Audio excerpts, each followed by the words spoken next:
Vendredi 8 septembre 2023, chers téléspectateurs, c'est toujours un plaisir de vous retrouver dans cette nouvelle édition.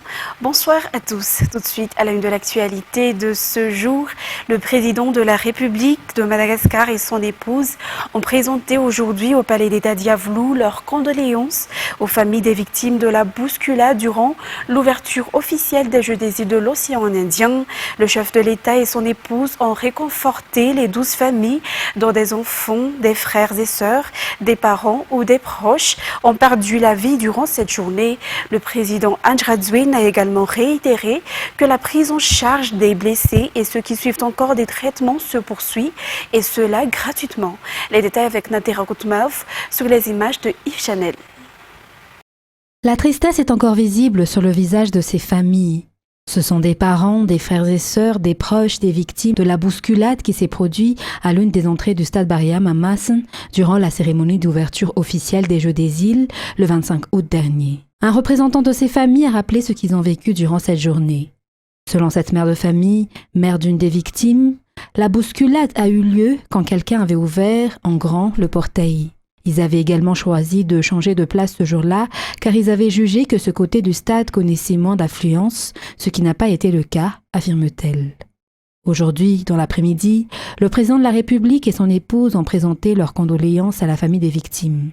Le couple présidentiel a réconforté ses familles et a affirmé qu'il sera là pour les accompagner dans leur deuil. Le président malagasy a également réitéré que l'État poursuit la prise en charge des blessés, ceux qui suivent encore des traitements et ceux encore hospitalisés, et cela gratuitement. Il est à rappeler que 12 personnes ont perdu la vie et plus de 80 personnes ont été blessées lors de cette bousculade du 25 août 2023. La cérémonie militaire de présentation et de remise de fanions aux généraux et amiraux qui a été approuvée lors du Conseil des ministres en 2022 s'est tenue ce jour à Ivat, au camp de 1er bataillon parachutiste. Le président de la République, Andry Rajoelina, et aussi chef suprême des armées malagasy a présidé la cérémonie. Lors de cette cérémonie militaire, le président de la République a appelé les militaires à faire preuve de patriotisme. Les détails avec Rad Khamnazatouf. C'était au camp 1er bataillon des parachutistes que la cérémonie de présentation et de remise de fanions aux généraux de brigade, amiraux, généraux de division et généraux du corps d'armée a eu lieu. Une cérémonie présidée par le président de la République, Andry Rajoelina, chef suprême de l'armée malagasy. Cette cérémonie militaire qui s'est tenue aujourd'hui est d'une grande importance pour les officiers, a déclaré le ministre de la Défense nationale lors de son discours. Il a indiqué que ceux qui ont été officiellement promus méritent cet honneur. Le président de la République a déclaré que le premier vélirand est d'établir la paix et la sécurité et c'est l'un des défis majeurs de l'État. Il a également déclaré que l'attribution de cet honneur à ceux qui l'ont reçu nécessite une grande responsabilité et il appelle donc l'armée malagasy à toujours faire preuve de patriotisme. La cérémonie militaire organisée à Ivat est un signe de reconnaissance pour les réalisations de chacun et le président de la République, Andry Rajoelina, les a félicités. L'armée, la gendarmerie et la police nationale se sont retrouvés au camp 1er bataillon des parachutistes lors de cette cérémonie militaire. Page politique pour continuer, la CENI a publié aujourd'hui le nombre définitif de bureaux de vote lors de l'élection présidentielle. Ainsi, ils seront 27 375 répartis sur 19 340 Foukountan. Cette commission a également rendu public à travers une projection la version électronique mise à jour du registre national électoral et la liste électorale qui ont été clôturées définitivement au mois de juillet dernier. Les détails avec CENI. Comme prévu, la CENI a rendu public aujourd'hui, à travers une projection, la version électronique mise à jour du registre national électoral et la liste électorale suite aux travaux de rectification et de vérification. La projection comprend notamment le contenu du registre électoral, la liste des électeurs et les emplacements des bureaux de vote. La liste électorale qui peut être consultée sur le site de la CENI selon les informations. Le respect aux principes de transparence, la redevabilité ainsi que l'inclusivité sont les raisons pour lesquelles la CENI a effectué ce rapport. Par ailleurs, il a également été officiellement partagé aujourd'hui, lors de ce rapport, le nombre définitif de bureaux de vote, qui est de 27 375, répartis sur 19 340 Fukuntan. Ce nombre de bureaux de vote a augmenté s'il était de 25 388 durant la dernière élection communale en 2019, soit une création de 1987 nouveaux Fukuntan. Outre ce rapport, la CENI effectuera le tirage au sort des numéros des candidats à la présidentielle retenus par la HCC le lundi 11 septembre. Le district de Fanjin compte parmi les nombreux districts qui ont bénéficié d'infrastructures émanant de l'État. Le député élu dans cette circonscription refuse donc les allégations selon lesquelles ce district a été oublié. Cet élu soutient toutefois que quelques promesses n'ont pas été réalisées par le président de la République et appelle donc à un second mandat pour la concrétisation de ces promesses. Rodkisel Rakout Malal et Yves Janel nous en disent plus. Les habitants du district de Fanjin ont bénéficié des aides sociales émanant du gouvernement. Il s'agit entre autres des Tuskiafamen, des Vatsnakunen et de la SAF Chamrinj. Il ne s'agit pas seulement de donations d'argent, mais surtout de formation, de dons de semences pour que ces habitants puissent se relever économiquement. De nombreuses infrastructures ont également été construites dans ce district, notamment des écoles Manarapench, des CEG Manarapench, des CSB, des hôpitaux, des Smart Villages. Toutefois, la réhabilitation de la route nationale 41, reliant Ambouch à Fanjin, est le plus attendu par la population. Le président de la République, lors de sa dernière visite, a promis de la terminer, car la réhabilitation est en cours, appuie le député élu dans cette localité. Ce dernier appelle donc la population de Fanjin à soutenir le président Anjradzuel pour qu'il puisse achever ses promesses envers la population et surtout pour ce district.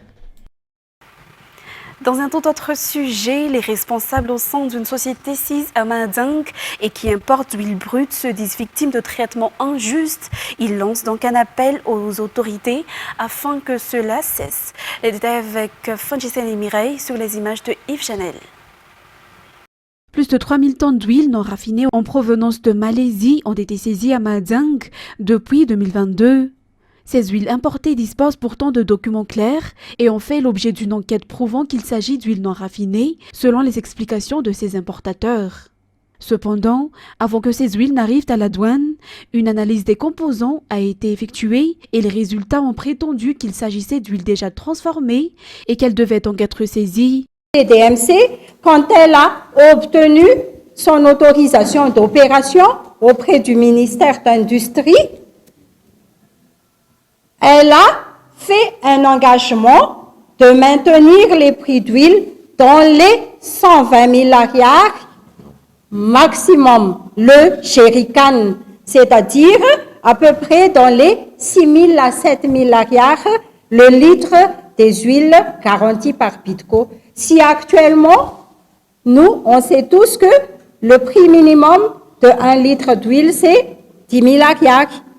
Donc, je reviens sur ce que mon confrère a dit, qui va profiter de la disparition de la société TMC. On ne sait pas qui, mais nous, on confirme que on est dans les droits, on n'a jamais fait une fraude ou une fausse déclaration en espèces auprès de services des douanes. Cette affaire est actuellement entre les mains de la justice, notamment au niveau du tribunal de cassation. La possibilité d'utiliser et de recycler cette huile fera baisser le prix d'huile jusqu'à environ 6 000 ou 7 000 arrières le litre, selon les explications.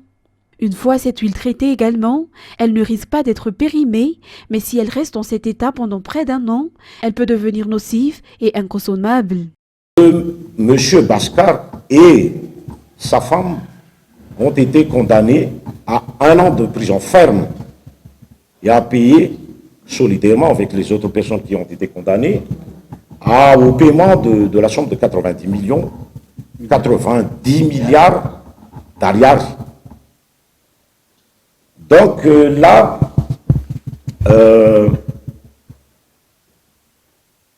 Et la question se pose de savoir, est-ce qu'il y a quelqu'un qu'on veut protéger? Parce que c'est tout à fait anormal de condamner des personnes innocentes parce que toutes les pièces versées dans le dossier prouvent qu'ils n'ont plus rien à voir avec la nouvelle société qui a importé ces huiles que vous connaissez déjà. Ces opérateurs appellent donc les responsables concernés à se pencher de près sur cette situation. Une telle injustice risque de faire fuir les investisseurs. Et les travaux de curage du canal C3 dans la capitale, dans le cadre du projet Produire, vont débuter d'ici peu, selon le ministère de l'Aménagement du Territoire et des Services Fonciers. Les travaux de curage seront effectués sur une longueur de 12 km, partant d'Anousibé jusqu'à Amboudmit. Ainsi, une campagne de sensibilisation de la population riveraine de ce canal a eu lieu depuis ce mercredi pour les informer des désacrements susceptibles de perturber leur quotidien. Les détails avec Martina et Sech Adjianabou. Une campagne de sensibilisation de la population riveraine du canal C3 s'est tenue depuis hier dans le cadre de la mise en œuvre du projet de développement urbain intégré et de résilience. En effet, des travaux de curage et d'infrastructures annexes du canal C3 vont débuter d'ici peu, affirme le ministère de l'Aménagement du Territoire et des Services Fonciers. Des travaux sur une longueur de 12 km allant d'Anousibé jusqu'à Amboudmit.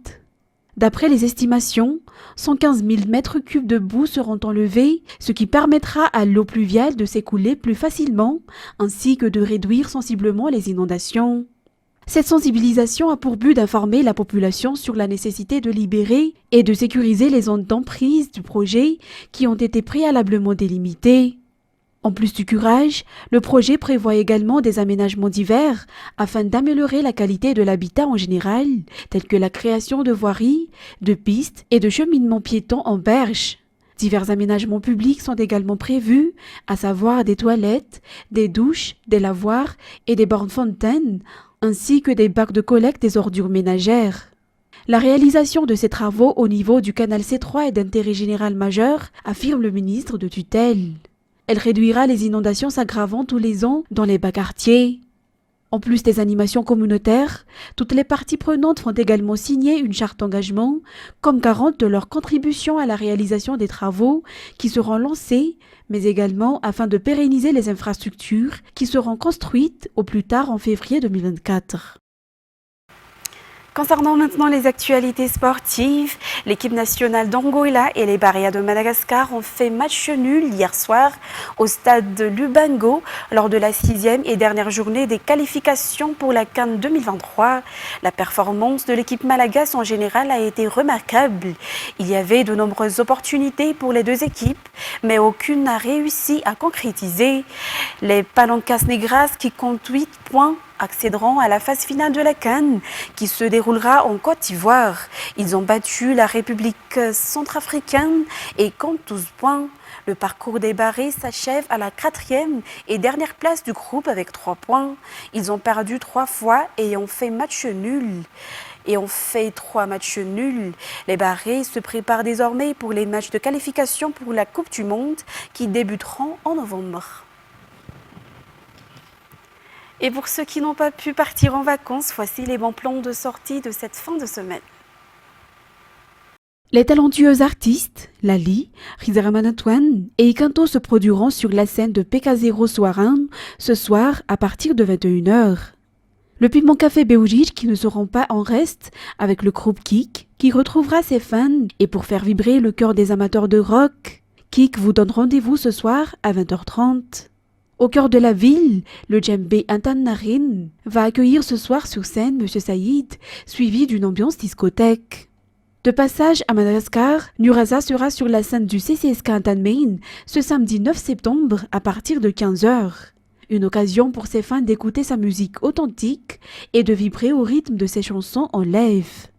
Le 9 septembre 2023, Rabous offrira un showcase exceptionnel pour les fans de musique rap chez Papa Isurak à partir de 22h. Le 10 septembre 2023, la scène d'Atsamanch vibrera au son des artistes Rakiki, Princio et Samuel à partir de 14h03.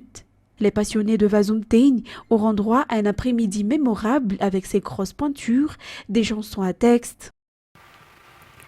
Place maintenant aux actualités internationales. Destination Mali.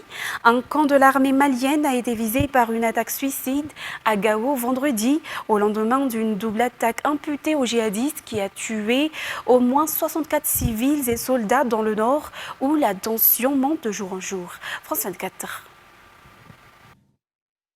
Ce qui est sûr, c'est que la situation dans le nord du Mali se dégrade. Ce vendredi matin, par exemple, vous l'avez dit, il y a eu une nouvelle attaque djihadiste. Cette fois-ci, c'est une attaque complexe parce qu'il y a eu des kamikazes. En plus, il y a eu des tirs contre le camp de l'armée malienne à Gao. Et le camp est situé dans un endroit sécurisé, c'est la zone aéroportuaire.